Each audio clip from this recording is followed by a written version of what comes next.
د یوټیوب نه پیسې ګټل غواړئ یا داسې پروفیشنل ډیزاین زده کول غواړئ نو په دې ویډیو کې زموږ سره اوسئ او دا ویډیو وګورئ.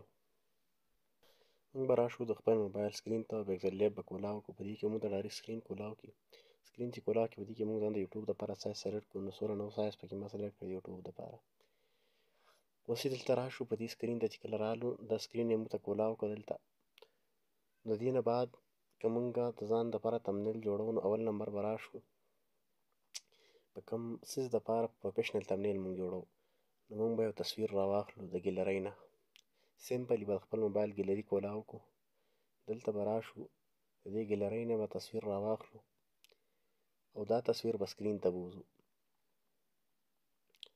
نو موږ د بیکګراوند لپاره تصویر راواخیست او هم لګاوه پې. که تصویر پې موږ نه لګوو په دې کې خپل رنګونه هم میلاویږي، رنګونه هم پې لګولی شئ.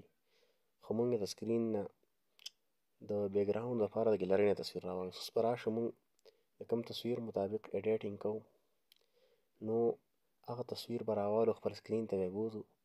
دا تصویر ما راوست په دې سکرین مې ولګاو. دا پر سکرین په دې داسې برابر کړي څنګه په دې باندې ښایسته راځي او برابر پې راځي.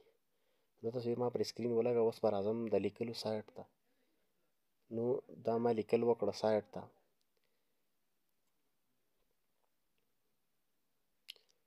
دلته ما ولیکل how to make YouTube د تمنیل. نو دلته به زه پکې په دې کې ځان له فونټ ته رالم، فونټ به پکې سلیکټ کړم.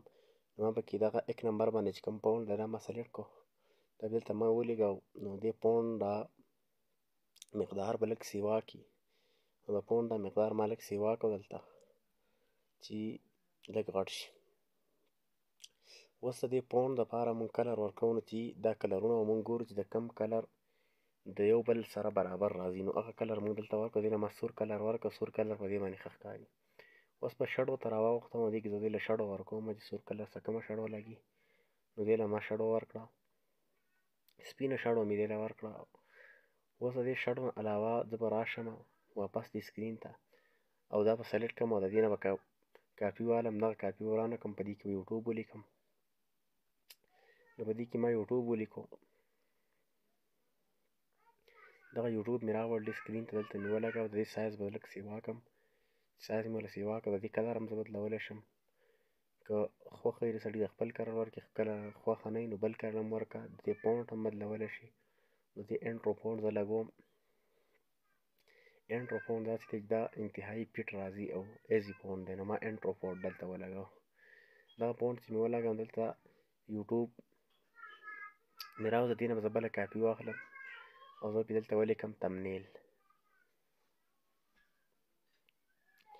په دې باندې ما ولیکو تمنیل. دا به زه اوس د دې اوکې دبا وکړم دلته پسې او دا به سکرین ته راوړم او د دې یوټیوب نه به لاندې ولګوم. که زه اوس غواړم د دې رنګ بدل کړم نو رنګ هم د دې بدلولی شم ځکه چې یو رنګ په دې کې مزه نه کوي. مختلف رنګونه به ورکوي. دې نه ما سپین رنګ ورکړو. سپین هم په دې سکرین باندې ښه نه ښکاري. نو دې له به زه زیړ رنګ ورکړم. اوس د زیړ رنګ سره سپینه شړو بدې ښکاري. نو شړو به ورله سپینه ورکړو. شړو یې سپینه شوه. د زیړ رنګ سره توره شړو هم صحیح راځي، سپین هم راځي ورسره. بیا به رالم سمپلي د شیپ ته به ټک ورکړو. په دې شیپ باندې نشان به ټک ورکړو. دې نه به یو شیپ راوالو. په دې باندې به شډو هم آن کړو. په دې به انر شډو هم آن کړو چې په دې باندې که دا دواړه موږ آن کړو دا به سمپلي زموږ سره ساده یو ډیزاین موږ راغیستی دی. د دې نه به موږ فوټو کاپي والو. اول به دا په دې لږ به دې ګوټ که موږ دباو کړو دې ګوټ نه هم کږېږي خو د سکرین نه چې کوږ کړو نو صحیح راځي. دا به موږ سمپلي دباو کړو د سکرین او د دې نه به دا له معمولي کوږ کړو. دا چې موږ کله کوږ کړو د دې نه دا به په دې ځای کې موږ فټ ولګوو. چې کله فټ ولګي بس دا سایز د دې کافي دی. لږ بیا له سایز راکم کړو. اوس د دې نه بله فوټو کاپي والو. هغه بلو فوټو کاپي به ته پورته تاو کړو. د یو سایډ به یې کت کړو بیا بل پورته. دا بله فوټو کاپي شوه د دې دپاره. د دې سایز موږ وړوکی کړو. د بره سایز چې دی دا ډېر بدې ښکاري. دا هم ورسره لږ معمولي سی کړو. سایز ورسره معمولي وړوکی کړو. دا دواړه سایزونه موږ ولګوو. بیا به راشو د بره سایډ ته چې کوم د لیر نشان دی، دغه بره چې کله رالو دې سایډ ته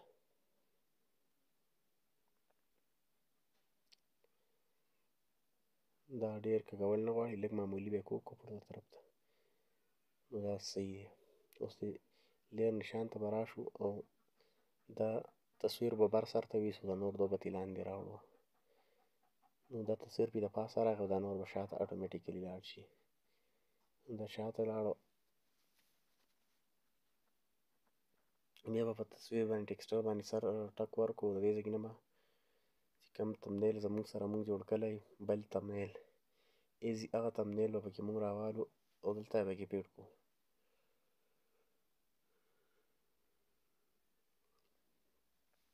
هغه تمنیل به ایزي کې مو ټک ورکړو او هغه به دغه سکرین ته بوځو. سکرین ته چې کله راشي دا به اوکې کړو، نه په هغه تمنیل ځای باندې ولګېد. اوس به دې لاندې ته راواړو او دغې بل باندې به هم د ټیکسچر نه تصویر ولګوو. بیا هم سمپلي خپلې ګیلرۍ ته راشو، کوم چې موږ تمنیل مخکې جوړ کړی هغه تمنیل به پکې ولګوو.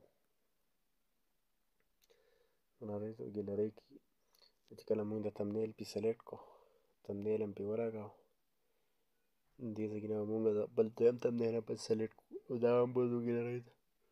تاسو د خپل ډیزاین مطابق یو تمنیل لګوئ که نه هم لګوئ، لیکل کوئ صرف هر څیز وي. خو دا دویم تمنیل ما سلیکټ کړه، دا مې مه راوست دلته.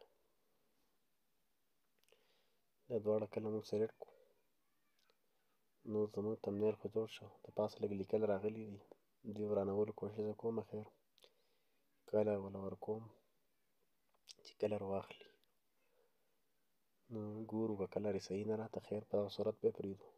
اول دا پاسه لیکل دي، زه ورانوم، ما د تصویر نه کلر راواخیست، خو دا چې دي نو دا پې بدې ښکاري. سمپلي به یا موږ به ډېر کوشش وکړو نه ورانېږي ځینې، نو دا به مونږ کټ کړو او په دې خپل صورت به یې پرېږدو، دا صحیح دی. دغه و زموږ د نن ورځې کلاس. تاسو ولیدو چې